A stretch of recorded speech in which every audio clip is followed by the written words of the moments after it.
काय हे रोजच झालं हिच. सगळी दोरी एकटीनच धरली की. अरे जागा कुणाच्या बापाची नाही बघा. जी आधी आली ती दोरी तिची. लई शानपणा नको शिकू सखूबाई. माझी पोरं शाळेत जाणार आहेत, त्यांचे कपडे वाळायला पाहिजेत आधी. मग काय आम्ही रिकामे आहे का? आमचं बी जीवन या कपड्यांवरच अवलंबून आहे, समजलं का? बघाले का ही म्हातारी कुणाचं ऐकत नाही. रोजचाच कचकच लावलं हिने. काय बोलली? म्हातारी म्हणते मला. थांब तुला दावतेच आता. भांडण लई रंगात आलं होतं, पण आभाळ अचानक बदललं बघा.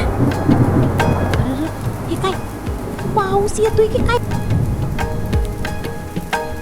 अय्या माझे कपडे सगळे ओले होतील की आता. सखूबाई लवकर आवरा, लई मोठा पाऊस येऊन राहिलाय. माझा हात पोचत नाही ग विमल. ते वरचं लुगडं काढायला मदत कर की. थांबा मी काढते, तुम्ही तुमची दुसरी भांडी आत न्या. अगं तुझे बी कपडे राहिल्यात की. थांब मी घेते ते. चला पळा आता खाली, नाही तर दोघी बी आजारी पडू. भांडण तर होतच राहत्यात, पण अडचणीच्या वेळी धावून जाणं ह्याच तर खरं माणुसकी आहे बघा.